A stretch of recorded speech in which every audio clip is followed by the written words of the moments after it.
Perkenalkan, nama Ambo adalah Anggraini. Kenalke, namaku Arini Mutiara Sari. Ambo dari Bengkulu Tengah. Tapanku di Pondok Kubang. Di tanggal 27 Agustus, Ambo kayak kawan Ambo pergi ke kota Bengkulu untuk melakukan pengamatan.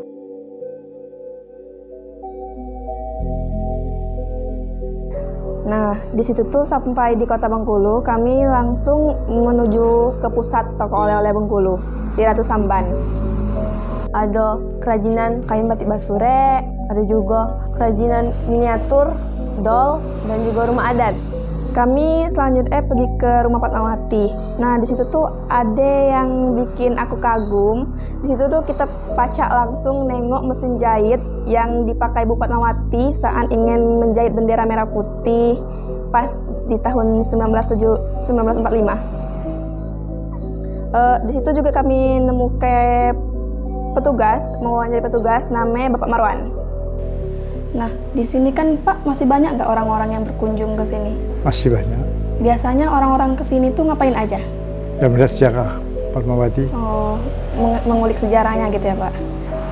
Kalau pandangan Bapak ke generasi muda, ini gimana Pak kalau berkunjung ke sini? Ya, mereka itu ya pengen mengetahui sejarah Fatmawati.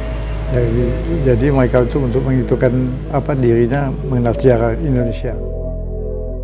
Selanjutnya, Ambo kayak kawan Ambo pergi ke museum di kota Bengkulu. Di situ kita bisa nengok ada berbagai benda bersejarah dan juga budaya Bengkulu. Dari pakaian adat, rumah adat Bengkulu, miniatur rumah adat Bengkulu, terus ada juga senjata tradisional dan benda-benda sejarah lainnya. Nama saya Ibu Kismawati selaku pelayanan pembimbing pengunjung di museum. Orang yang kunjungan di sini tuh biasanya rata-ratanya tuh di kalangan apa Bu? Kalangan apa ya? Kalau museum kita ada ya, museum kita ini museum umum ya. Berbagai kalangan masyarakat dari anak-anak sampai ke luar negeri. Kalau dulu banyak yang berkunjung ke sini kan, tapi karena semenjak Covid ini udah berkurang kayak itu.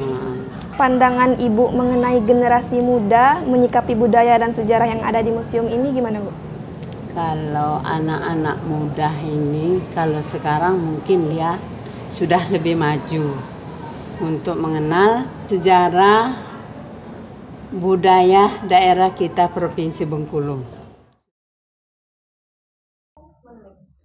Kami singgah ke Benteng Marlborough. Nah, kesannya di situ tuh Benteng Marlborough tuh memiliki sejarah yang sangat kental. Situ kami nengok meriam, sel tahan-tahanan dengan ruangan yang berisi barang bersejarah. Situ juga kami menemukan petugas untuk diwawancarai. Perkenalkan, nama saya Ajeng Salsabila Dwi Kartika. Jadi kami mau menanya nih pandangan Mbak tentang generasi Z zaman sekarang terhadap adanya Benteng Marlborough ini.